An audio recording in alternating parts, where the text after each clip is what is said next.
Hi, this is the voice, Michael Chavello. You're listening to the Premium Oddscast, hosted by leading MMA odds maker Nick Kalikas, fight scientist and author of Fightnomics Reed Kuhn, and MMA journalist Brian Hemminger. The absolute best UFC betting info, picks, statistics, and analysis from the most respected authority in mixed martial arts betting, MMAOddsBreaker.com.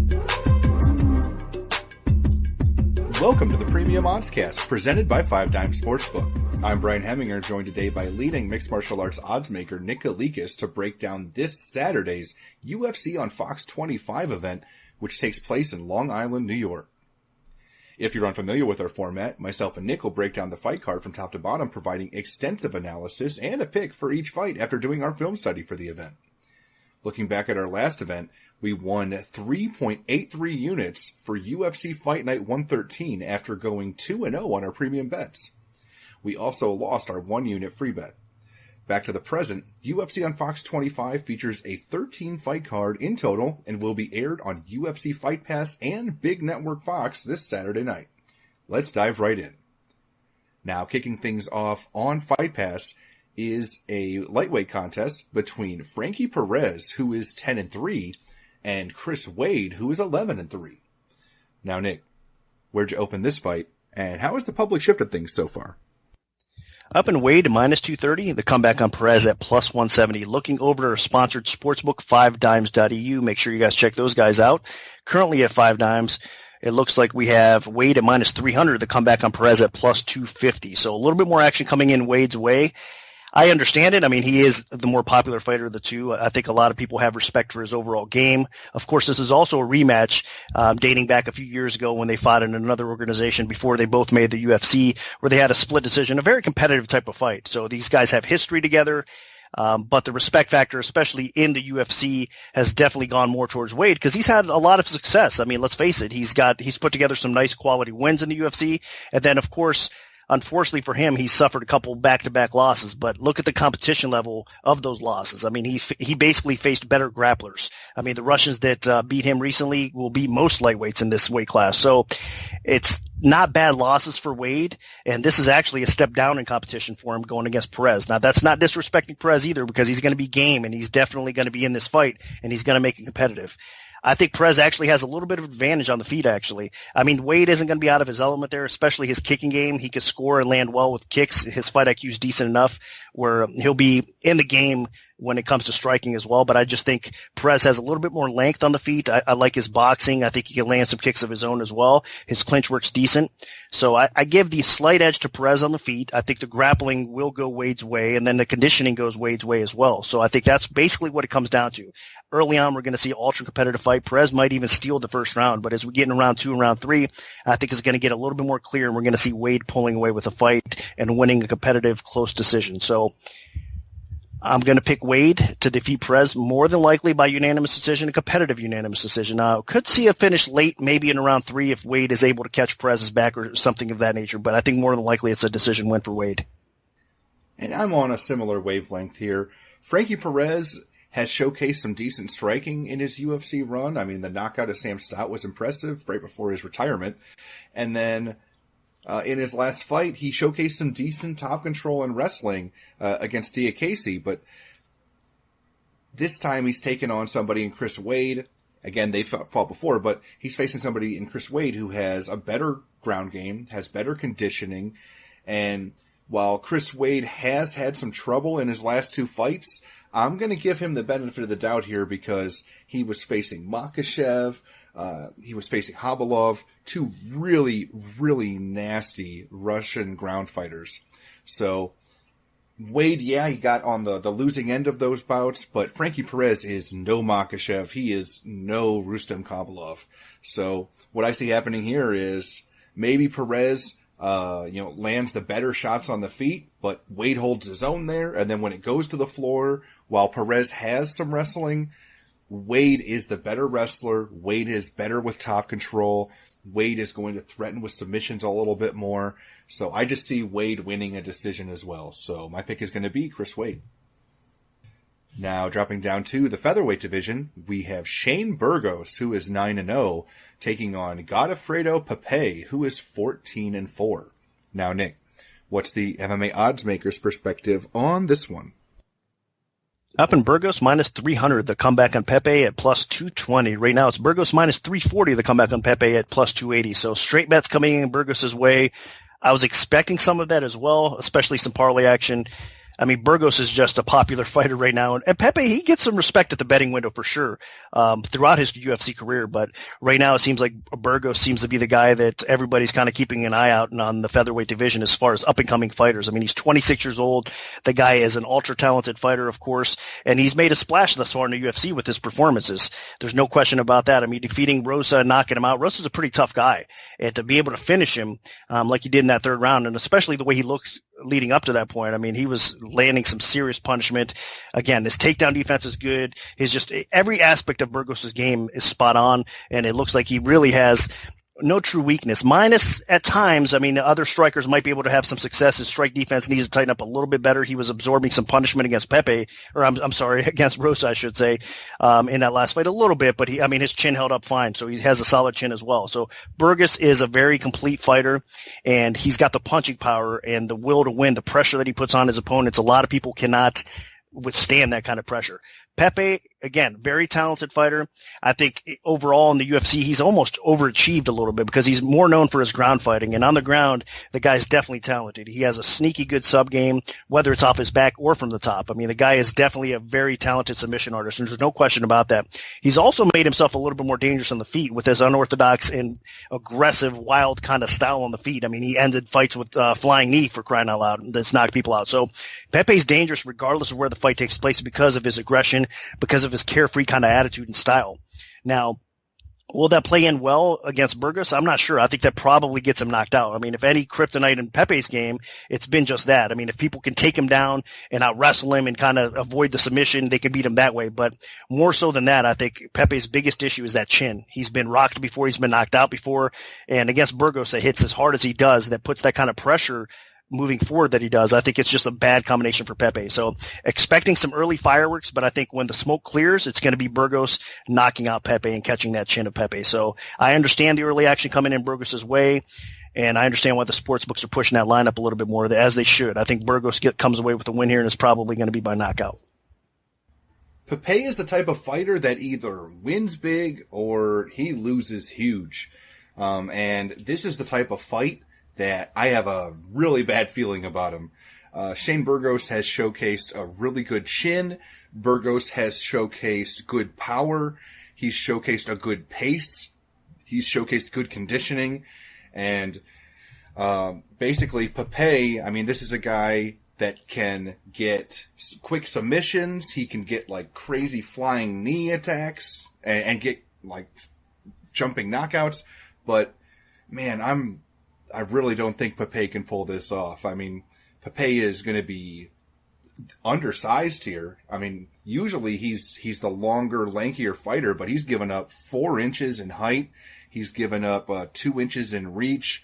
I just think Shane Burgos just gets in his face, pressures the hell out of him, and then Pepe just wilts under that pressure. We've seen Pepe have serious trouble when people get in top position against him, and Burgos could do that. He has good wrestling to fall back on if he needs it. And Pepe has gotten himself in trouble when, he eats some huge shots on the feet too. So I just really like Shane Burgos here. I mean, he's fighting in his hometown. He's a Tiger Showman guy, and I think they're setting this up for a New York guy to get a quality win here. And I think Shane Burgos is a definite talent on the rise, and I think that he doesn't just win here, but he probably gets a stoppage in the first round or two. Now moving all the way up to the heavyweight division, we have Timothy Johnson, who is 11-3, taking on UFC newcomer Junior Albini, who is 13-2. Now, Nick, where'd you open this fight, and how has the public shifted things so far? Up in Johnson, minus 245, the comeback on Albini at plus 175. Right now looking over 5 dimes. It is actually Johnson minus 235, the comeback on Albini plus 195. So line margins tighten up. Not a lot of action coming on this fight either way. It would be the type of fight I think we do end up getting a little bit of two-way action. Johnson's one of those guys that a lot of people aren't going to go crazy at the betting window for. You know, I mean, he's just one of those guys. It's not the flashiest fighter. He's just a hard-nosed, gritty fighter that is talented and gets the job done. It's just not really flashy when he does so. I mean, he's more of your grinding style fighter. He has good work in the clinch, of course. His aggression, pinning people up against a cage, getting some takedowns, good ground and pound. So he's just your, like I said, your average grinder that's in the heavyweight division can definitely find success because he's got the toughness to do so as well.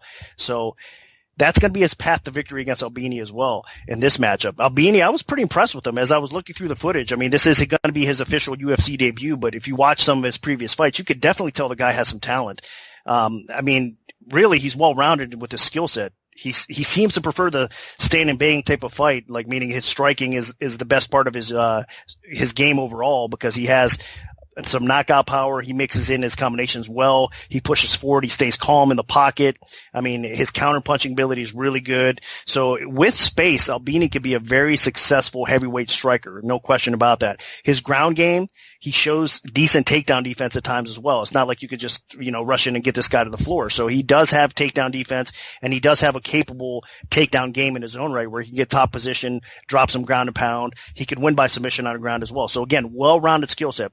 The problem with Albini that I saw as you were digging through the footage, his last fight bothered me a little bit. He did come away with the win, but his opponent was able to bull rush him and put him against a cage often, and Albini just kind of settled for that position. I think that's going to be his problem here against Johnson. Johnson has a clear path to victory if he does that. If Albini has not gotten to the point where he's worked on that and by reversing position against the cage and getting his back off the cage and creating more space when he needs to, Johnson's going to win this fight like he basically always does. The blueprint's right there for him, and that's the kind of style he fights. So this is kind of a head-scratcher for me matchup-wise because I really do think if Albini can create the space, he can beat Johnson, but I just don't think it's going to happen. I think Johnson is going to bull rush him. I think Johnson is going to be able to control the tempo of this fight and where the fight takes place. So I think he's going to grind out another close type of competitive, maybe boring type of decision, unfortunately. So I think the line's about right where it's at right now. I mean, it should be a little bit closer, but again, the grinding style of Johnson is why it's where it's at right now, and I think people are kind of staying away from it either way. So I would like to see Albini in his next fight, whether he wins or loses this. Hopefully he gets matched up with another striker because I think we can see some fireworks in his next possible fight if they match him right. But in this fight, I think it's kind of going to be an ugly fight, and I think Johnson gets by with a narrow, but at the same time, I think kind of clear type of decision. It seems like Johnson's the guy that the UFC has been throwing in a lot of their debuting fighters against. I mean, Shamil Abdurakhimov had a rough go of it against Johnson in his UFC debut. Marcin Tybura had trouble against Johnson in his UFC debut, and Tybura's turned out to be a pretty good heavyweight. I mean, same with Abdurakhimov. And then Alexander Volkov had to face him in his UFC debut, I believe. So, and that was a really close, ugly fight. And then now, Junior Albini is facing him in his UFC debut. And Albini is a really intriguing prospect. I mean, watching him fight, I mean, this guy takes people out quick. He has heavy hands. He has pretty good striking fundamentals. But his big concern for me is the defensive grappling. I mean, he had a really ugly fight in his last fight before making this UFC debut, and Timothy Johnson is a guy that can make fights ugly in a hurry. I mean, Johnson has pretty good wrestling. He has the ability to shove you around hold you against the fence, and then he also, even when that's not working, he pushes a decent tempo on the feet. I mean, Marcin Tybura basically lost the striking battle against Johnson because Johnson just got in his grill. If Albini has trouble dealing with just a lot of offensive pressure, if he, doesn't like getting smothered a little bit and crowded, then that could affect him as well. So while I do think that Albini is a good prospect and he has a bright future in the UFC, I just don't like this matchup. I think Johnson crowds him. I think Johnson pressures him. I think Johnson can take him down. I think Johnson can push him in the fence. And that'll basically eventually help Johnson win a unanimous decision against Albini. So my pick is going to be Timothy Johnson. Now, dropping all the way down to the bantamweight division, we have Brian Kelleher, who is 17-7, taking on Marlon Vera, who is 9-3-1. Now, Nick, what's the MMA odds maker's perspective on this one? Up in Kelleher, minus 190 to come back on Vera at plus 150. Right now over at 5 dimes, it's Kelleher minus 235 to come back on Vera plus 195. My, what a nice solid win can do for you. I mean, a decent underdog in his UFC debut against Alcantara. Now he's a decent favorite over Vera. Now I understand Alcantara gets a lot more respect than Vera does, so don't get me wrong, but still good to see Kelleher come in here, get his shot in the UFC. He's been a savvy veteran for a long time trying to get his shot in the UFC. He had success, pulls off an upset win, and now he's here, and now he's favored, and now everybody realizes what kind of fighter he is, really. If you look at his record, 17-7, I mean, not overly impressive. Now, it's not a bad record, and especially in MMA, as we all know, because a lot of good fighters out there have taken several losses on their resume. But it's Kelleher's recent run that's been really fantastic to watch. I mean, he's one of those savvy vets, again, that I've said time and time again, that has come into their own, that have basically figured out the game to the point where they know what they're successful at, and they implement that style once they get into the cage. And for Kelleher, it's definitely his grappling aspect. I mean, the guy is a grinder. The guy is a submission artist that finishes most people. I mean, he gets around your neck, forget it. Look how quick he latched onto Alcantara's neck, and Alcantara could do nothing about it. I mean, it was over that quick before he even realized what happened. So that's the kind of fighter Kelleher is, and he's actually getting a bit of a step down in competition. Not to take anything away from Vera, because I do think Vera is getting better, and since The Ultimate Fighter, his cardio has improved, his IQ has improved. I think his striking and grappling, everything, all aspects of Vera's game has really improved. And typically speaking, I mean, Vera does get some betting support from the public as well out there. I mean, it's not like this guy's, going to be a huge underdog. It depends, obviously, who he's matched up against. But I'm saying he gets a fair amount of respect and recognition, especially from where he kind of came from in his background. So Vera is a talented fighter, and he's still young enough at age 24, I believe, where he's going to keep on improving. So just unfortunately for him, I'm not sure how he's going to beat Kelleher. I think he's going to need to basically keep this fight upright and Kelleher on the feet, meaning whether he's going to land kicks, some solid punches along the way and try to hurt and do damage against Kelleher. But Kelleher's a savvy vet. He's been in there with a lot of decent fighters throughout his career, people that have been able to outstrike him, and he survived okay as well. So Vera could also possibly submit Kelleher on the ground. I know that's not out of the question. Kelleher has 4 submission losses on his resume. Now, if you look back, again, most of those losses were a little bit earlier in his career. One is fairly recent, but if you watch that fight and how he got caught, you're going to understand that a lot of people would have got caught in that submission as well. So it was just a tough spot he got himself into there. So Vera could possibly pull off the upset in a situation like that as well. I just don't think it's as logical in this spot here. I think Kelleher will continue to win in the UFC and put on a nice little run here. I mean, this will be a second fight, so I'm expecting him to go 2-0 and get a solid quality win over a guy like Vera. So I think it's a submission game that gets it done, even though Vera has never officially been submitted in his pro career as of yet. There's a first time for everything, and if anybody could do it, anybody catch that neck and sub him, it's a guy like Kelleher. So I think it's Kelleher's fight to win or lose. I think he can grind Vera out and win on the scorecards. If he doesn't do that, I think there's a good chance he wins by submission here as well. So the pick is Kelleher to win. I understand the early action coming in his way. I do agree with it. Kelleher made one hell of a UFC debut, getting a finish of Yuri Alcantara, something that nobody had ever been able to do before, not even Uriah Faber. So with his fight here, I mean, this is just a monster step down in competition. And I'm not trying to, trash talk Marlon Vera. It's just, he's not even close to the level of Yuri Alcantara in terms of fighter skill. He doesn't have Alcantara's power. He doesn't have Alcantara's grappling ability. I mean, he doesn't have his experience. I mean, it's just not even close. So basically, Kelleher, as long as he doesn't fight down to the level of his competition, he should be in really good shape here. Vera is a decent striker. He's got developing power. He's okay off of his back with submissions, but his big issue is he does get taken down. I mean, when he faced Davy Grant, I mean, he just got worked over in that fight. Just a very one-sided beating. And his last fight against Brad Pickett, I mean, it was a close fight, but Pickett was getting takedowns. He was in top control. And he was, I thought, in my opinion, winning that fight up until Vera landed a head kick and put him out late in the third round. So Vera still has those issues with the defensive grappling. So I see Kelleher getting this fight to the ground and just not giving it up from that point. I can see him getting a submission for sure.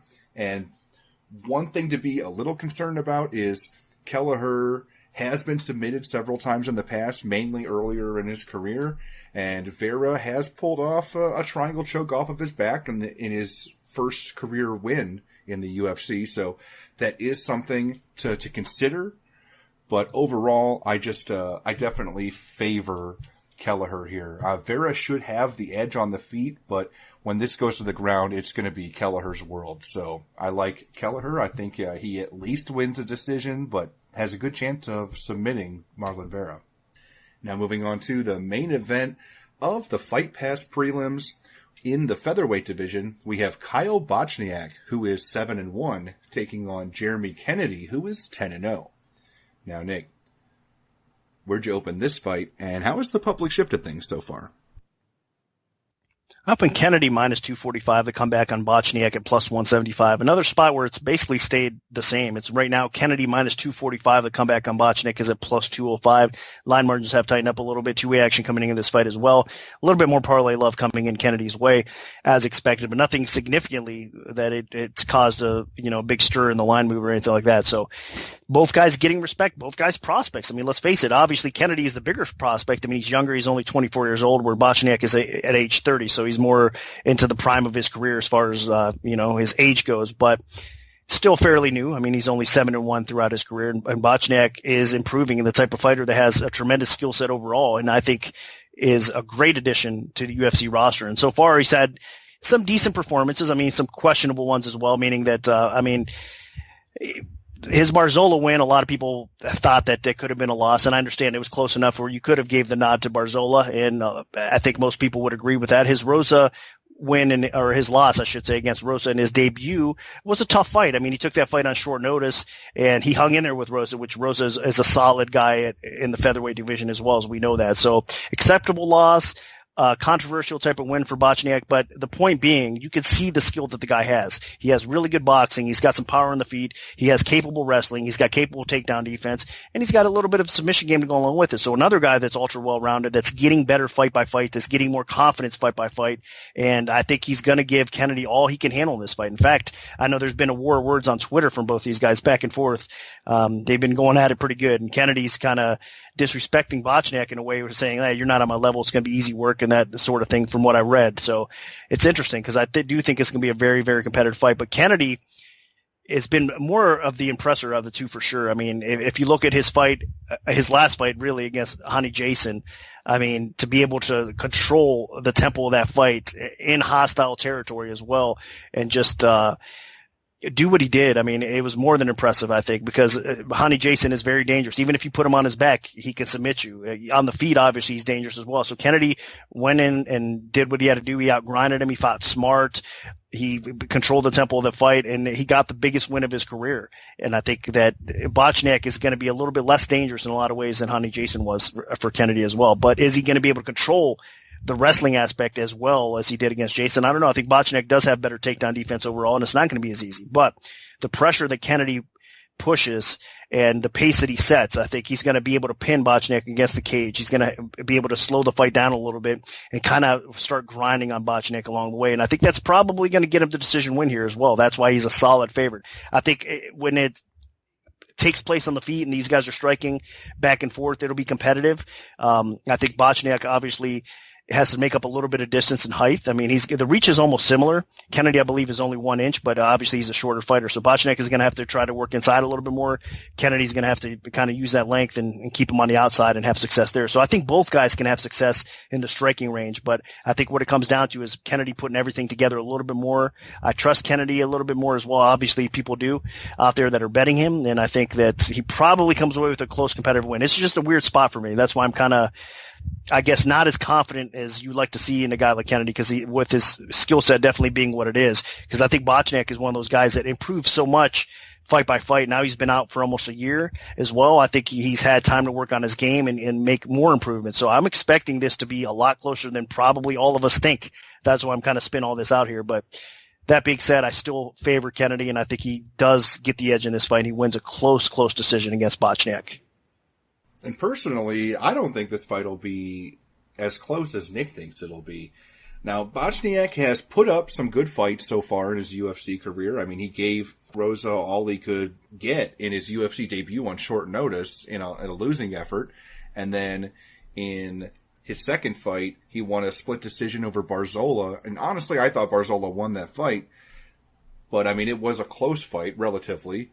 But I just thought he got outworked. And then now he's taken on Jeremy Kennedy. And Kennedy, to me, is the best Canadian prospect in the UFC. And I don't even think it's that close.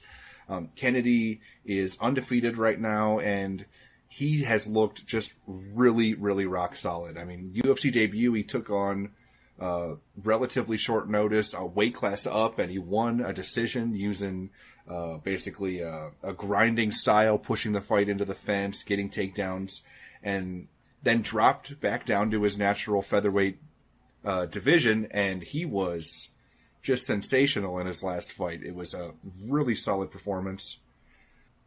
And Kennedy is just a really good, well-rounded fighter. He has strong wrestling. He has good fundamentals on the feet.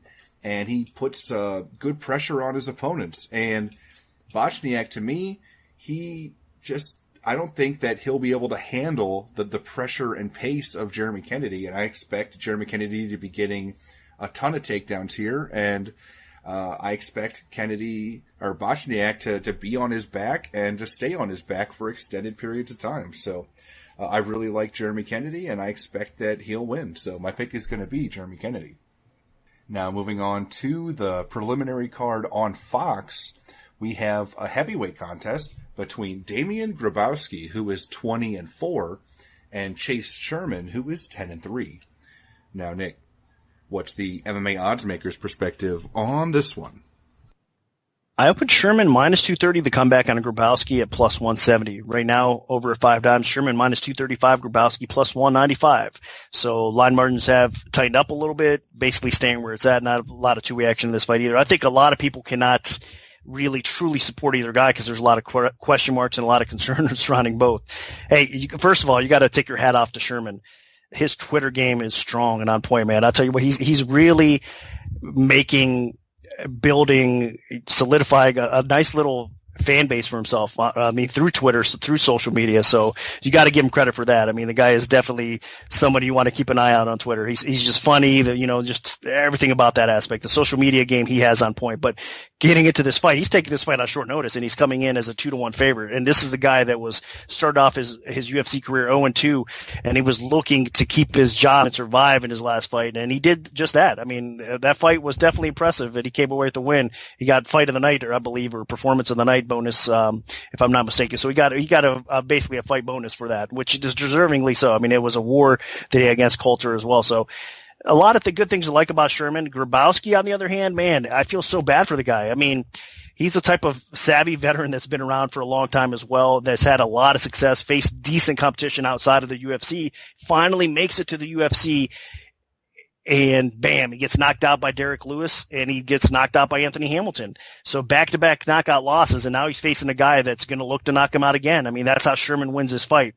So Grabowski is way better than being 0-2 in the UFC, but unfortunately for him at age 37, and coming off 2 back-to-back knockout losses, I had to set him as a decent dog here because skill-wise, I mean, Grabowski probably is the more talented fighter of the two, but Sherman's going to be a little bit bigger. Obviously, I think he hits a little bit harder, and I think this fight probably stays up because I don't think Grabowski can get him on the floor. And if he doesn't, I would suspect that Sherman lands one eventually and puts that chin of Grabowski's out. So again, it's unfortunately for Grabowski, unfortunate because I do think he's better than what he's showing thus far in his career, but it looks like he's going to go 0-3 and probably out the door in the UFC. And again, for a guy, if those of you guys that have kept up with his career throughout, there's no way you would suspect him to come into the UFC and just be out the door that quick. So it's unfortunate, like I said, but credit Sherman for probably getting the W here and making himself a player, at least. I was about to say, I don't want to say contender because he's not a contender by any means, but making himself a player, at least in the heavyweight division, meaning that he's, again, that social media game's on point. He's building a fan base.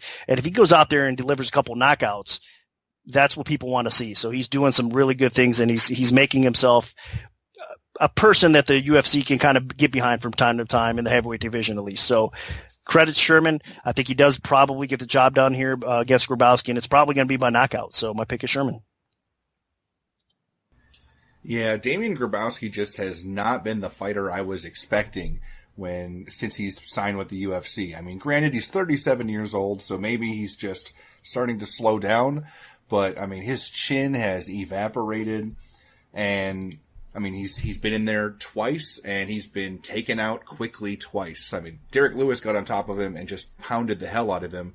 But then in his last fight, he took on Anthony Hamilton, who is not exactly a world beater, and Hamilton just tore through him in like 15 seconds. I mean, it was embarrassing. So, I mean, I know Chase Sherman is not a great fighter. I mean, he went 0-2 in his first two fights and lost pretty decisively in both of them. And then in his last fight, Sherman, he slowed down. It was a slop fest. His opponent was basically on one leg, and Sherman, I mean, he just really had a lot of trouble putting his opponent away, and eventually he did get the knockout late. But man, that was not a great performance, even in victory. So, I mean, it's not exactly like Sherman has a huge edge here. The only thing that Sherman really has over Grabowski is he's shown that at least he can absorb some punishment a little bit. He can dish it out, and that he has what it takes to at least get a UFC win. But, I mean, if Grabowski can get Sherman down, I mean, he does have a good ground game. He might be able to get a submission, especially if Sherman starts to slow down late. But I just don't think Grabowski will be able to do that. I mean, Sherman has power. He has a little bit of technique on the feet, and he probably just catches Grabowski and finishes him with a knockout early, because that's just what's been happening with Grabowski so far. So my pick is going to be Chase Sherman. Now, dropping down to the welterweight division, we have Ryan LaFleur, who is 13-1. He's taking on Alex Oliveira, who is 16-3-1 with 2 no contests. Now, Nick, where'd you open this fight, and how has the public shifted things so far? Up in LaFleur, minus 245, the comeback on Oliveira at plus 175. And right now it's LaFleur minus 175. The comeback on Oliveira is at plus 155. So needless to say, action coming in on Oliveira. Wasn't sure how the action would go here, especially since everybody was kind of counting out Oliveira in his last fight against Means, especially how that little mini series went between Tim Means and Oliveira. It was crazy, right? A lot of people saw what happened in their first brief fight where Tim Means was destroying Oliveira, and then Oliveira comes back and wins in that quick turnaround rematch that they had. So, and of course, Brian and I were on Oliveira in that fight, as far as premium goes as well. So we saw the potential and the disrespect that everybody was giving Oliveira, and we were right. We cashed in on it. So that was a good win. But matchups are everything, and this matchup against LaFleur is a completely different one. So even though I backed Oliveira against Tim Means, it doesn't mean I would back him here in this spot against LaFleur. Now, LaFleur, I know I don't want to say he's had his ups and downs because he's only lost one fight in his career, and that was against Damian Maia. So, I mean, and we know what Damian Maia is doing his next fight. He's fighting for that title. So it's a respectable loss against the best grappler in the welterweight division. So not much to say there, but I mean, I wish he was fighting a little bit more consistent as of late for LaFleur. We get to see a little bit more from him, especially as he's 33 years old now. He's not an old man by any means, but he's not a young buck either. So LaFleur's game overall, I think, is what's going to be the difference here. I do think Oliveira's size, even though LaFleur is going to be a little bit taller than him, Oliveira has that physicality. Even though he did fight at lightweight, coming up to 170, it hasn't been bad for him. He's still strong at 170, but the weight cut's obviously a little bit healthier for him. So his physicality is tough for many to deal with. And I think that, it could be also a little bit tough for LaFleur. But the point being here is Oliveira makes a lot of mistakes. I mean, he has the striking ability to finish people on the feet. He has the submission ability to finish people on the ground. He's got the wrestling and the takedown ability to get the fight to the ground in most cases as well. But the problem with him is his fight IQ, his conditioning at times lets him down a little bit. And against a guy like LaFleur, you cannot afford to make mistakes. LaFleur knows what he's going after. He's typically your grinding type of fighter as well, where he gets the takedowns, gets you on the floor, and starts working his submission game, his grappling game, grinds you out. If he can get a sub, it's there. He'll take it. If he needs to drop ground and pound and just, win the round that way, he will as well. On the feet, he's no slouch either. He definitely has good striking. His hands are okay. He has a good kicking game. So there's a lot to like about LaFleur that he can match Oliveira. But I think it's going to really come down to in this fight is, it'll be competitive. It'll be close. Oliveira might even be giving LaFleur some trouble early on, but as it goes, LaFleur is going to get his opportunities to get that W, meaning he might be able to get the fight to the ground and take Oliveira's back. And once he does, there's no question in my mind that LaFleur can submit and defeat Oliveira on the ground if that happens. If not, I think he can get positional control enough that he wins on the scorecards as well. So to me, it's LaFleur's fight to win or lose. If he can adapt as he's progressing, as the fight goes on a little bit and adjust to the flaws or mistakes that Oliveira's making, he's going to capitalize and win this fight. So that's why I opened him over 2-1 favorite. And now that he's dipped under 2-1, I think anything under 2-1, there might possibly be a little bit of value on LaFleur, honestly, at the betting window. But it's tough. If it gets over that 2-1 hump, then of course you got to respect Oliveira, and it probably is not worth the play. But early action coming in on the dog, I disagree with it. I think it's LaFleur or pass in this situation. So I'm going to pick LaFleur to win this fight. I really like Ryan LaFleur here.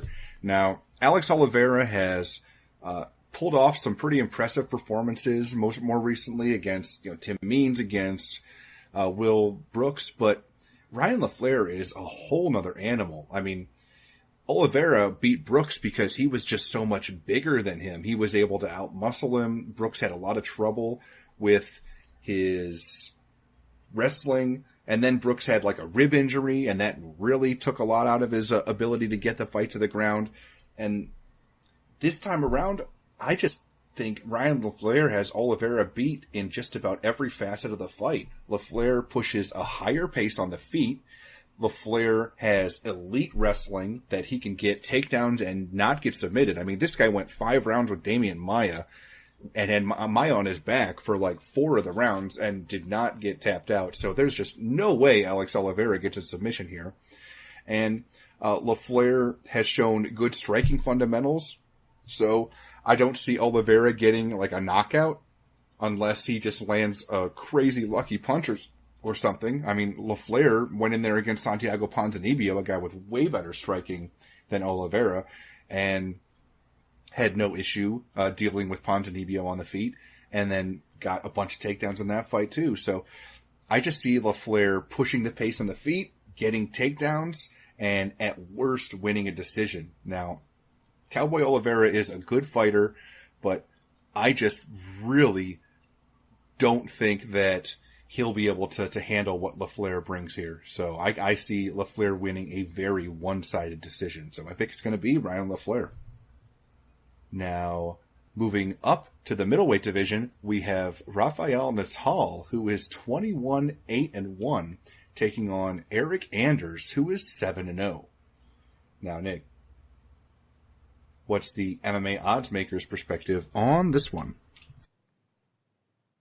Up in Anders minus 125, Natal minus 115. Right now, looking over 5 dimes, it is Anders minus 115, Natal minus 105. Line margins have tightened up quite a bit, and there is two-way action on this fight. Not a tremendous amount of action on this fight either way, so line looks like it was appropriately set, and it was a tough one to set, honestly, because you got a guy in Anders that not a lot of the diehards really know too much about. I mean, if you're watching LFA, or you're watching Access Fights, I should say, on Friday nights, you probably know about Anders, and if you're a football fan, he's an Alabama national champion, I believe, football player as well. So he was on the Bama team, and I mean, the guy's just an athlete. The guy's a special type of athlete. And if you're watching, again, his fights, you're thinking to himself, can he convert and become a decent mixed martial artist? Well, the footage shows it all. He definitely can. The guy's a beast on the feet. The guy is a beast on the ground. He's a grinder. There's just all sorts of good things to like about Anders. I mean, his athleticism has really transitioned and carried over well into the MMA cage. I mean, the guy has decent conditioning. That's why I think even this short notice fight, I mean, he's taken this really short notice. He's in for DeChirico against Natal. And again, I opened him the slight favorite over a savvy, proven veteran in Natal. So that tells you how much I do respect Anders. And I think he's capable of getting the W here. And I think he probably does. Now, Natal overall, if you look at his skill set for skill set and track record wise, and Natal's faced much better competition throughout his career and has success against a lot of them. I mean, Natal is no easy out. His striking is on point where he could be very dangerous on the feet. When he lets his hands and feet go, Natal can definitely be a knockout type of artist for sure. And on the ground, I mean, the guy has decent wrestling. He's not easy to take down and control on the ground as well. And he's got a submission game going along with it. So Natal excels at every area. It's just his conditioning and his chin that lets him down more times than not. And unfortunately for Natal, against a fighter like Anders is not going to have those weaknesses where he's not going to probably, his chin is good enough where Natal's going to struggle knocking him out early on. And as this fight progresses, it's Anders that's going to find, I think, the spot on the feet where he can possibly knock Natal out and finish him. If he doesn't, it's Anders that's going to find himself, I think, in top position as we go in round 2 or round 3, or at least in control of the fight and pushing a higher pace as it goes. Now, again, that's a lot to be said, making your UFC debut against a solid vet like Natal, but I think Anders is ready for it, even on short notice, and he's probably going to get the job done. So my take is that Anders is going to come away with a very successful short notice UFC debut over a very proven veteran. So we'll see where he goes from here, but this is going to be probably a very solid win for Anders. So my pick is Anders to defeat Natal. I think there's a possibility that he gets the finish. If not, it'll be on probably the scorecards, a 29-28 type of decision win. Anders is definitely a prospect to be excited about. My only issue is this is not an easy UFC debut to make. I mean, Rafael Natal was a guy that won like 4 or 5 fights in a row, was ranked in the top 15. He's beat some really nasty people like, Uriah Hall, who is a very scary striker on the feet. So, this is not going to be a walk in the park. This is a stiff test, for Anders. Now, Anders is athletic, he's powerful, he's dangerous, but one good thing he's shown is he has pretty good conditioning. He went the distance in the RFA, and most of his fights, though, he gets quick finishes and quick knockouts. So I really, really like Anders. I think he's an extremely talented young man. So Natal is going to have his hands full. I mean, Natal has had a history of having chin issues. I mean, most recently he got knocked out by Tim Boetsch. So, I mean, if Anders connects with something really solid, Natal's going down and he's staying down. And I think that's honestly the most likely outcome of this fight. But I can also see Natal just slowly working over Anders by being a solid technical striker on the feet, maybe utilizing some of his ground game, maybe getting a takedown. And if he's able to do that, there's the possibility that Natal wins a decision here. I don't see Natal getting a stoppage, but there is, I think people might be overlooking Natal a little bit in terms of the betting odds. But overall, I mean, the hype behind Anders should be real. I mean, this guy is a scary, scary fighter, and he definitely has the potential to be a player in the middleweight division moving forward. So I'm going to pick Eric Anders, but I think if he wins this fight, it's probably going to be by knockout. Now, moving on to the main event of the preliminary card in the welterweight division, we have Lyman Good, who is 19-3 with 1 no contest, taking on Elizeu Zaleski dos Santos, who is 16-5. Now, Nick, where did you open this fight, and how has the public shifted things so far? Up and Good minus 230. The comeback on Zaleski dos Santos at plus 170. Right now, looking over at 5 dimes. Good is minus 220. Dos Santos is at plus 180. So line margins have tightened up. 2 action coming on this fight. Looks appropriately set. This is a tough fight. I mean, Zaleski dos Santos has definitely looked okay with his performances thus far. I know that, there was some buzz around him making his UFC debut for sure, and then he suffered that loss to Dalby in a close but competitive type of decision. I mean, again, he took that fight, I believe, on short notice as well, so they had to factor in. Then he comes off of an impressive win over Akhmedov, but then, again, a little bit of a lackluster but good performance against Nakamura, because Nakamura is one of those guys that flies under the radar, doesn't get a ton of respect, but he's a very tough out. So Zaleski dos Santos coming off back-to-back solid wins, which gives him a little bit of momentum on his side. The guy has decent striking. He's got a decent ground game. Obviously, I mean, it tells you something right there. When Nakamura Nakamura in his last fight has a very good ground game. Usually if he gets your back or he gets you in trouble on the ground, he can finish the job. But Zaleski dos Santos was able to withstand all that, turn the tide, and obviously win that fight, which was a good, solid win, like I mentioned. Now, Good, on the other hand, for him, he's been out for almost 2 years. So that's the biggest head scratcher of this fight, in my opinion, because overall, I've been a fan of Goods. I think he's been underrated. I know he was a Bellator welterweight champion. He lost his crown to Ben Askren. So, losing to Askren, getting out wrestled in that fight, it's not a bad loss, obviously. And just the competition level that Goods faced throughout his career, the 3 losses that he has are against very good competition.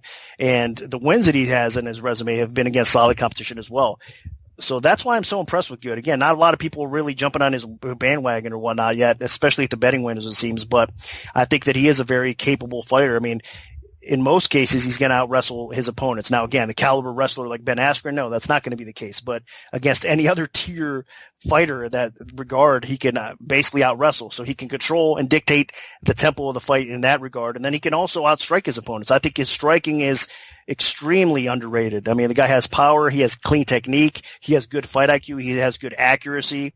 So there's a lot of good things to like about Lyman Good, pardon the pun, but it's really true. I mean, he's a very solid fighter. And I think everything that I'm saying here is going to come into play because I do believe that he's the better fighter across the board. I think pure submission skill, maybe Dos Santos has a very slight edge, but I trust Lyman Good's submission defense a little bit more so than that too. So I think across the board, Good probably outstrikes Dos Santos. He's going to have to be wary about those kicks. Dos Santos does have a pretty impressive kicking game.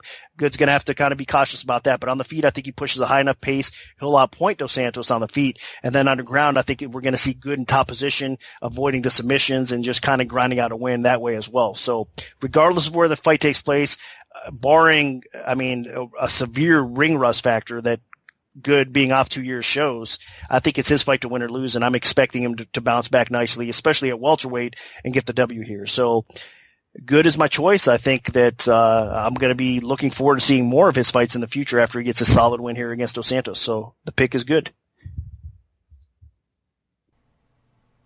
Yeah, Lyman Good, Elizeu Zaleski. This is a matchup that I really, really favor Good in. Basically, Good has a granite chin. He has solid boxing fundamentals, heavy hands, and he should be able to handle whatever Zaleski brings him. Zaleski doesn't really have very good takedowns, so Good should have no issue with keeping this fight upright. And while Zaleski does have a strong kicking game, Good entered the UFC in a middleweight fight and just steamrolled his opponent. So now he's dropping back down to welterweight where he cuts a ton of weight. And I know that it's been a while since he's competed, but this guy has so much talent. And I don't think this fight even lasts that long. I know that Zaleski is on a bit of a roll with a 2-fight win streak, but I honestly, with Lyman Good fighting in New York, being a Tiger Shulman guy, with the crowd support, with the energy, I expect Lyman Good doesn't just win, but probably knocks Zaleski out. And I know Zaleski has, he's pretty durable. He's got a bit of well-roundedness to him, but I don't think he handles Lyman Good's power at all in this fight. And I think Good just gets on him and doesn't let up until this fight is finished. So my pick is going to be Lyman Good, and I think he wins by knockout. Now, moving on to the main card, we have a barn burner in the bantamweight division between Jimmy Rivera, who is 20-1, and Thomas Almeida, who is 21-1.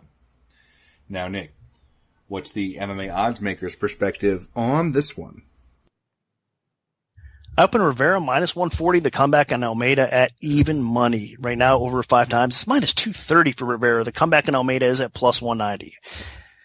Wasn't really expecting all that. I get that Rivera is definitely the more trendy fighter right now. He's the more solid fighter. He's been impressive. Not to say Almeida has not. Minus his Garbrandt loss, of course. But still, Almeida has been a pretty decent favorite in most of his fights overall. The guy is one of the most dangerous strikers on the feet in all of the bantamweight division. You cannot take that away from him. It's just, I guess what people are seeing here is Rivera he's just a more complete fighter. I mean, there's no question about that. Where you look at Rivera, he can outstrike a lot of his opponents as well. He's got punching power on the feet. He's got speed to do so. He's got accuracy. So his striking is on point.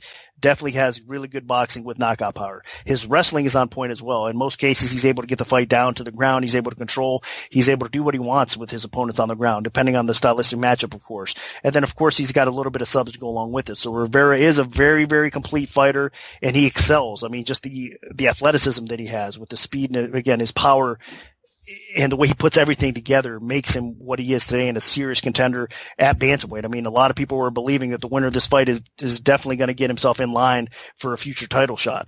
And the winner of this fight definitely earns that kind of respect. So I agree with it. But I think people are underestimating Almeida a little bit. And it's obvious to see why. It's that chin of his. I mean, he did get knocked out, as I mentioned, by Garbrandt.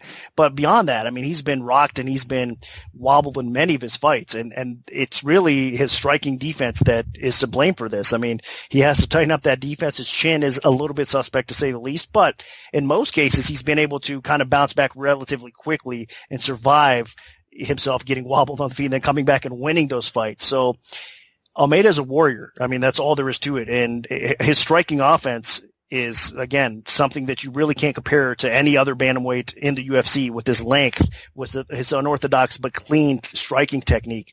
I mean, the timing that he has to go along with it. He's a very, very dangerous fighter. There's no way I'd be laying 2-1 or more over a guy like Almeida right now, even if his chin is a little bit suspect. And Rivera has the type of power that could finish him and put him out there like that. So I think people are really underestimating Almeida here, and I've been a big fan of Jimmy Rivera. I think the guy is worthy of getting a future title shot, and he's one of the best bantamweights in the world. But I could say the same thing about Almeida. I wish he did have tighter defense on the feet for sure, and that chin could held up a little bit more. But with all that being said, I think this is going to be a firefight. I think this is going to be fireworks. I think Rivera's going to struggle taking Almeida down. Even if he gets him down, I don't think he's going to be able to hold him down. So Almeida on the feet with that length and with his knockout power and potential that he has over in most fights, over his opponents, with the timing that he has on his knees, everything. He's a dangerous, dangerous opponent. So I'm not confidently picking Rivera in this fight, but I will slightly lean his way. I think my opening number was a little bit more accurate than what's out there right now. So it's very slight edge to Rivera. So that's the way I'm going to go. But this is another one of those cases that you guys have to check out our MMAOddsBreaker.com stat picks that's posted usually, by fight day or whatnot. It'll be a few hours before fight, maybe even the night before, depending on how early we get it out there. But check out the MMA-OddsBreaker stat picks, because after weigh-ins, I could possibly flip to Almeida. We'll see how that plays out. We'll see how the weight cut goes for both gentlemen. But right now, it's a very, very slight lean for me towards Rivera. This is definitely one of the fights that I'm looking forward to the most. I'm sure most of you guys are out there as well. So hopefully it's just a fun fight, but the pick is Rivera. Yeah, this fight honestly could go either way. I mean, Jimmy Rivera has been a sensation in his UFC run so far. I mean, the guy just stepped in and immediately made a huge impact, and he's picked up quality wins over some of the best guys in the division. I mean, beating Uriah Faber, basically, sending him on his way out was amazing, but he hasn't fought since then, so that is a bit of a concern. But the wins over Yuri Alcantara, a really quality win over Pedro Munoz in one of the more entertaining fights you'll ever see. So, I mean, this guy goes in there and he has great performances. I mean, Thomas Almeida, on the other hand, he is one of the scariest strikers that the bantamweight division has ever seen. I mean, he has power in both hands. He is unorthodox. He has a very diverse skill set, throws crazy kicks and knees, and spinning attacks. So Rivera's going to have his hands full for sure. But as Nick mentioned, the biggest difference between these guys is striking defense and chin. Thomas Almeida, his biggest issue is he just can't take a good punch. Brad Pickett had him in a world of hurt. I mean, he's been hurt outside the UFC, and then obviously Cody Garbrandt ended his undefeated streak with just a vicious first round knockout. So if Rivera can land something significant, then Almeida's going down. Almeida's been working a little bit on his striking defense, but I mean, there's only so much you can do, especially in an elite matchup like this. Rivera also does have a good wrestling background, so say the striking isn't going his way, he can fall back on that, although Almeida has thwarted just about everybody's takedown attempts thus far, and then he does get back up pretty quickly even when taken down. So I like this matchup. I mean, honestly, I think the line has been pushed a little bit too far in Rivera's favor, even though Rivera is going to be the New York kid and will have the crowd behind him. I expect Rivera to win, but I mean, I would not be shocked one bit if Thomas Almeida knocks him out or wins a decision just by outworking him. Because Almeida does push a little bit of a higher pace, which is crazy because, I mean, Rivera lands almost 5 strikes a minute and Almeida lands basically 2 more strikes a minute than him. So this should be a barn burner for however long it lasts, but I'm going to side with the guy that's a little bit more well-rounded, and that's going to be Jimmy Rivera.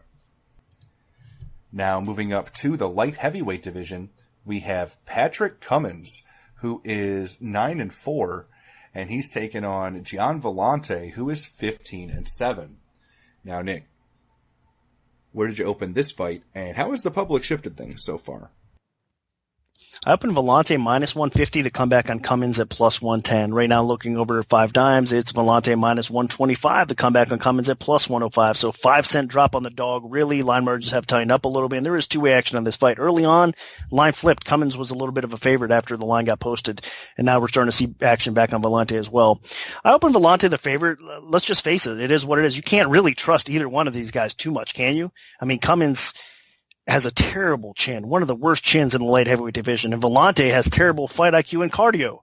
So both these guys piss me off, really, when you think about it. I mean, they both are ultra talented and have the skill set and athleticism to really be title contenders. I mean, look at Cummins. He's a world-class wrestler, especially in the cage. I mean, his wrestling can be really effective. If he had a chin on him, I mean, he could really make a run towards that light heavyweight title. There's no doubt about it. But unfortunately for him, he just doesn't have that chin. I mean, guys that have been able to keep off their back or spend some time on the feet with them and struggle to get it back to the floor have knocked him out. Look at OSP, knocked him out.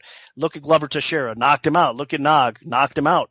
I mean, it's the guys that he's able to take down and control and drop some ground and pound and have his way with them on the ground that typically he has success against. Villante has really good takedown defense, and that's why I opened him the favorite, because I think Villante on the feet is the better striker overall. It's going to be close. Don't get me wrong. Villante gets hit way too much, but his chin is a little bit more durable. And I'm saying that Villante's been knocked out 4 times himself in his career. So his chin is more durable, but his gas his cardio, his conditioning makes that chin a lot more suspect as the fight progresses a little bit. So that's what gets him into trouble here. But I don't think he's going to have to worry about that too much. I think what's going to happen here is this takedown defense for Villante is going to come through.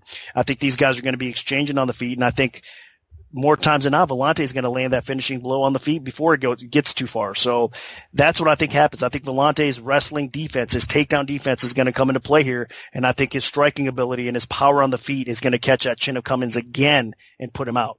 So that's why he's favored. I think that's why he should be the rightful favorite in this fight. And I think that's why he's going to probably win the fight. So unfortunately for Cummins, that chin's going to let him down again. And Villante is going to stick around in the UFC because he gets another win over a guy that he really should beat, depending on the matchup. And this is exactly the type of matchup he can win. So Villante's the pick. It's really tough to trust either of these guys, as Nick mentioned, with neither guy having a very good chin, although Cummins' chin is just atrocious. I mean, it doesn't even take much at all for him to get in big trouble.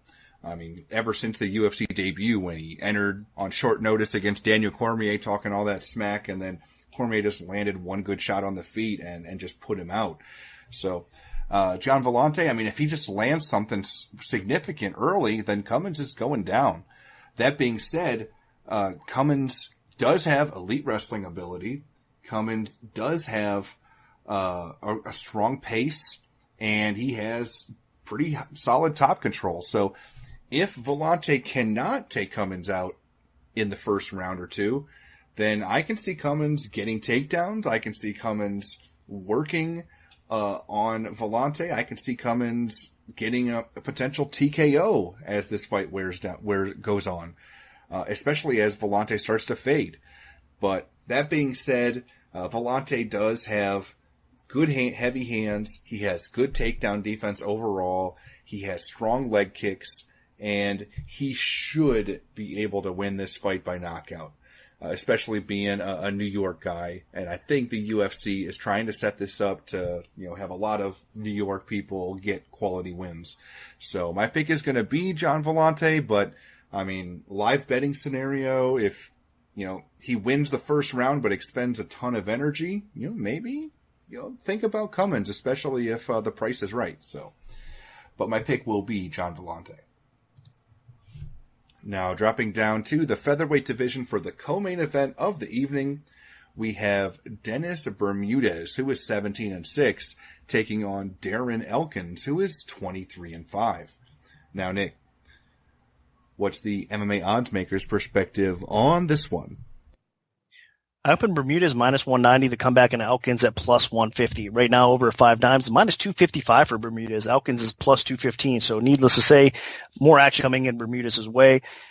I get it. I mean, Elkins, talk about lack of respect. Elkins is one guy that people just kind of toss aside, and because he's just not the flashiest fighter, So when when he fights against guys that are a little bit more flashy, that have a little bit more hype and honestly overall skill set, of course people will just kind of toss him aside, another wrestler or whatever, say, Elkins isn't going to outgrind this guy. He's going to get outpointed. He's not going to have much of a chance. And a lot of times Elkins proves them wrong. I mean, look at the last fight with Bektic. Bektic was dominating that fight, but Elkins never gave up. That's the type of fighter he is. He's tough as nails, and he will fight to win until there's no time left on the clock. That's for sure. And he proved it in his last fight. Huge win for him. He's on a nice little streak here, and the confidence has to be at an all-time high. So typically speaking, Elkins can win fights by outgrinding his opponents, controlling the tempo of the fight. His striking is getting a little bit better. And since he went to Alpha Male, honestly, I think it just improved his game from top to bottom, improved his confidence. He looks like a better fighter. So Bermudez, there's no question in my mind. I mean, if you look at it across the board, skill-wise, Bermudez has the better boxing. Bermudez is the harder hitter of the two as well. I mean, he does pack a punch. And Bermudez has the better wrestling of the two. He's got the better grappling of the two. So he's the better submission artist. He's the better striking artist in this fight as well. And his conditioning at times doesn't really let him down like some of these other guys we were talking about. But it all gets back to that big factor that we were just talking about again in the Cummins and Vellante fight, that chin. Bermudez, he's only been knocked out twice officially in his career, but he's been rocked and wobbled many times. And a lot of his sub losses that he has on his resume have come by getting rocked and then submitted quickly after. So it's that chin of Bermudez that lets him down time and time again and gets him in a lot of trouble. So it's unfortunate for him that he has that type of chin, but he does. Outside of that, his chin holds up. He more than likely beats most people in this weight class. I mean, that's how good he is. And he was on I believe, what was it, a 7-fight winning streak? Something like that. I don't know. He was on an extreme roll for a while that he was climbing his way to the top towards a title shot. And I mean, he was just picking off quality opponents one after the other. His chin was holding up and he was winning those fights. That's how talented this guy is. I mean, if his chin holds up, he can definitely beat most featherweights with his wrestling, with his overall ability. So matchup wise against Elkins, he should be winning this fight. But to me, there's no way I could trust that chin. Even with Elkins, he doesn't have that crazy knockout power that he really possesses. But the truth is, as I mentioned earlier, he's getting more confident on the feet. He's throwing harder punches. If you look at his fights, he's getting to the point where he thinks he can hurt people on the feet. Elkins does. He's throwing a little bit harder. He's throwing a little bit more confidently. And if you know coming into the fight that you have a guy on the other side that has a suspect chin, even if you're really not a great striker, you're going to go after that chin. So I think the entire time, if he stays upright, Elkins is going to go after that chin of Bermudez, whether it's a knee landing, whether it's an elbow landing, whatever the case may be, he's going to try to exploit that weakness in Bermudez. But the problem is, I think more times than not, Bermudez is going to mix in enough takedowns where he can take that away from Elkins and put him on his back and then just kind of grind him out or hold him up against a cage or whatnot too. So this is going to be an interesting fight, and a fight that I think is a lot closer than the current odds indicate, honestly. But if Bermudez's chin holds up, he should win the fight. So that's why I have to lean his way a little bit more as a pick. There's no way I would recommend betting Bermudez at 2.5 to 1 over a guy like Elkins. Forget about it. Just wait. I mean, there's a lot of fights on this card, or there's more cards coming up here. You don't have to risk 2.5 to 1 with that chin on the line with Bermudez. So pass as far as the favorite goes, even if you like him. I think it is a dog or pass situation with Elkins. I can understand if you guys want to pass, just watch this fight though. And my pick is going to be Bermudez to win, but I'm kind of going to be pulling for this underdog for sure. I'd like to see these underdogs like Elkins that people just kind of disrespect and toss aside get the W. So go Elkins, but my official pick, I understand, should be Bermudez. My viewpoint on this fight is very similar to Nick's. I mean, Dennis Bermudez, he pushes a higher pace than Darren Elkins. He lands about 1.5 strikes per minute more. He is more aggressive in pursuit of his takedowns. Offensively, he attempts 2 more per fight. He's better in terms of getting his takedowns. He gets about 6% more accuracy with his takedowns, and then takedown defense. I mean, it's a blowout here. I mean, Bermudez stuffs almost every single takedown that's ever been thrown against him, and Elkins, on the other hand, he's a little more focused on offense than defense because he's only at 40% takedown defense, which is pretty terrible. So these guys are matched up. I really favor Dennis Bermudez. He's going to be forcing Elkins to back up repeatedly. And you got to remember, I know Elkins is, getting some praise for that victory over Mirsad Bektic in his last fight, but you got to remember, he was getting the absolute crap kicked out of him in that fight before Bektic started to gas. And then, Elkins was able to get a 3rd round knockout. But, I mean, the first 2 rounds of that fight, they weren't even close. So, I mean, if Dennis Bermudez, with his conditioning, he can just put that same type of tempo and pace on Elkins and then just not let up. And I know that Bermudez does have a bad chin, but I mean, typically he recovers very quickly when he does get rocked. And you got to remember the people that have rocked him, Jeremy Stevens, the Korean Zombie, Ricardo Lamas, those are all guys that have really good striking fundamentals and good power. And Darren Elkins does not really have either of those, even though he does have a couple knockouts to his credit. So even if Elkins does land something significant on Bermudez, I think Bermudez recovers and then just gets a takedown because that's what he does best. So, overall, I think Bermudez just gets in Elkins' face and probably wins a decision. I think Elkins is tough enough to hold out and basically not get finished, but Bermudez should get a pretty one-sided decision here, and I really like him to get the victory. So my pick is going to be Dennis Bermudez. Now, moving on to the main event of the evening in the middleweight division, we have Chris Weidman, the former champion who is 13-3, taking on Kelvin Gastelum, who is 14-2. Now, Nick, where did you open this fight, and how has the public shifted things so far? Up in Weidman, minus 135, the comeback on Gastelum at minus 105. Right now it's Gastelum minus 160, the comeback on Weidman at plus 150. Reduced line is out on 5 dimes. That's what I'm quoting right now as well on this fight. So minus 160 Gastelum, the comeback is plus 150 on Weidman. Since I opened this line, I mean, public bettors, smart bettors, dumb bettors, every kind of bettor have been betting Gastelum. It's all Gastelum action coming in. I mean, obviously we're going to get some buyback on Weidman, especially at the price now, but it seems like Gastelum already won the fight, so we don't even have to have it play out. I mean, it's just that simple. Weidman is a fighter that's been past it for a while now. He's got no shot of winning this fight. He's done. That's what I'm hearing from everybody. And I think that we're all counting Weidman out a little bit too much. And this is a guy that's bet on Weidman. I mean, the first time he fought Anderson Silva, I had faith in Weidman. The second time I had faith in Weidman or whatever, I've been able to pick Weidman's spots pretty well throughout his career. Against Romero, I actually bet Romero against Weidman. So I've been back and forth, and I've been, again, picking the right side of Weidman fights for a while now. And you can't get them all right, of course. But I seem to have a good gauge on him, at least, I thought. So in this fight here, I'm just surprised at how much disrespect is coming in towards Weidman here and everybody favoring Gastelum. If you look at the losses that Weidman recently had, the Mousasi loss, he was doing pretty well in that fight. It looked like he was starting to slow down, obviously, in that second round when the controversy struck and that the illegal knees, or were they legal, whatever. And it looked to me that, honestly, Weidman was kind of looking for a way out of that fight. It got tough. He was getting a little bit tired, and you know, when the referee gives a lot of these fighters that option, do you want to continue or not? A lot of times if you are in a tough fight and you're tired, I mean, I guess human instinct is to say, oh, no, I'm not okay or whatnot. And, I don't agree with that. I don't like that factor, actually, Weidman going out like that, but he did. The Romero fight before that, he was doing really well in that fight as well. But unfortunately, that knee timed beautifully by Romero, which Romero is just a beast. We've seen that time and time again, got him out of there. So that's not necessarily a bad loss for him there. The Rockhold fight, we've seen how that played out. He was doing really well against Rockhold. I actually bet on Rockhold over Weidman in that fight as well. And so I was glad with that result, but it was pretty close. I mean, I was sweating that fight for a while until obviously Weidman made that mistake and Rockhold was able to capitalize on that as well. So is Weidman really a shot fighter? I don't know. I'm kind of scratching my head a little bit. I do understand. I've always had an issue with Weidman's cardio, to be honest with you, from the beginning. It's not like recent. This isn't like Weidman's a shot fighter now, his cardio is terrible. No.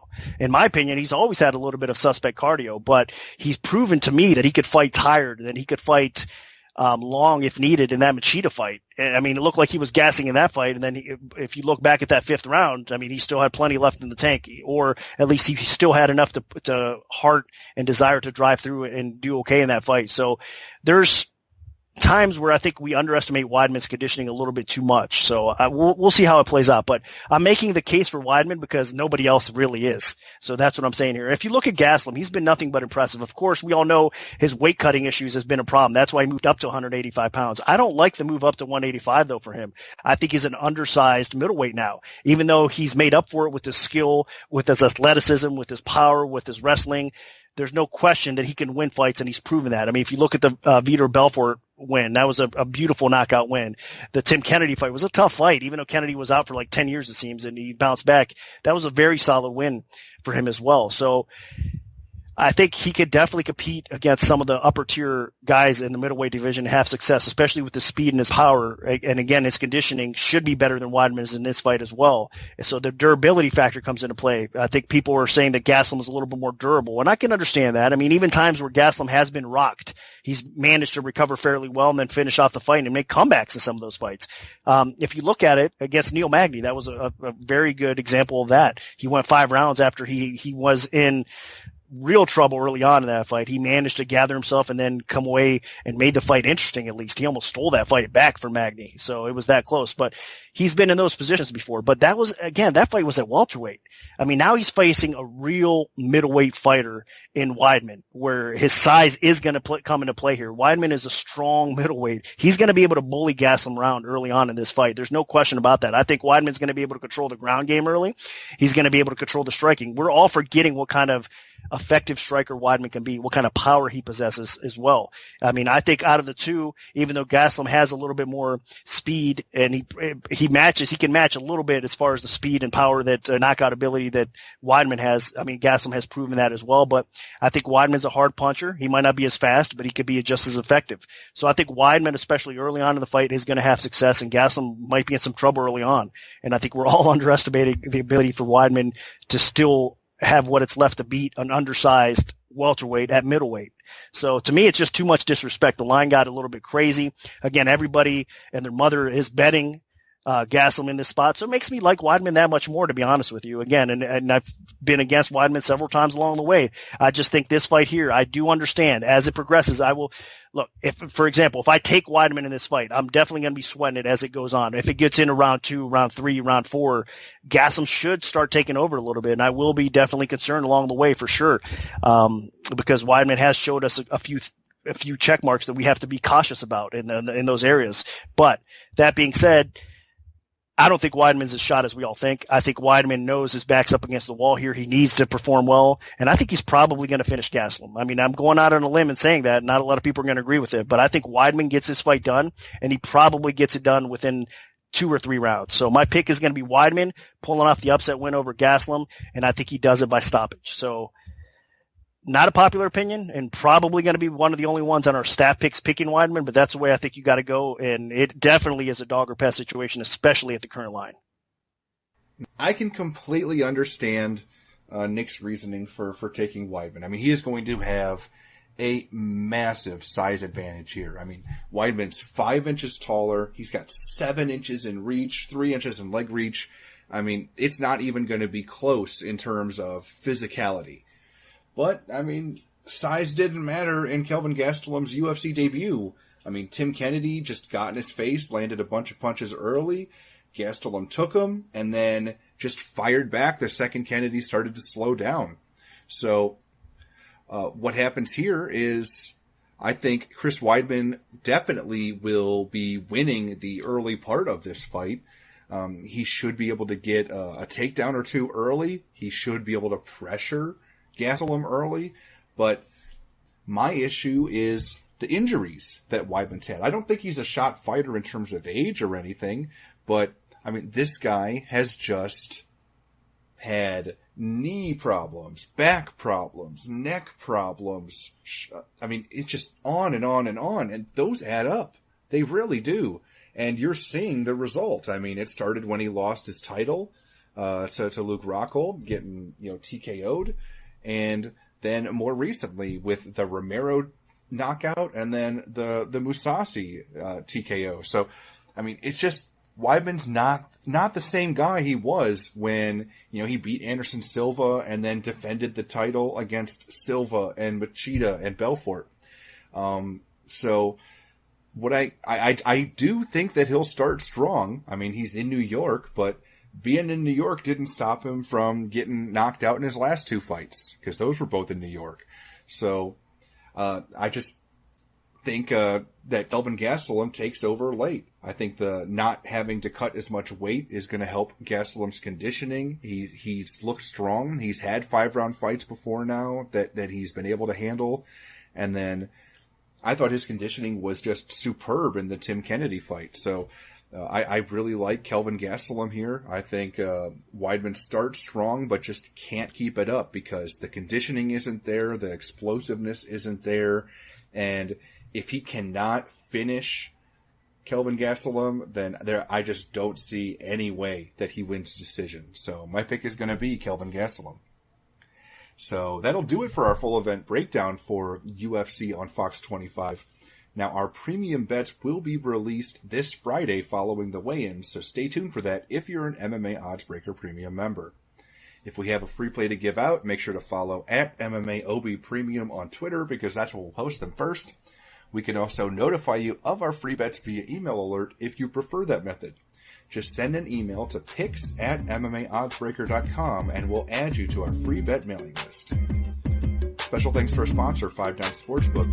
Good luck, everyone, and hopefully the betting gods are on your side this week.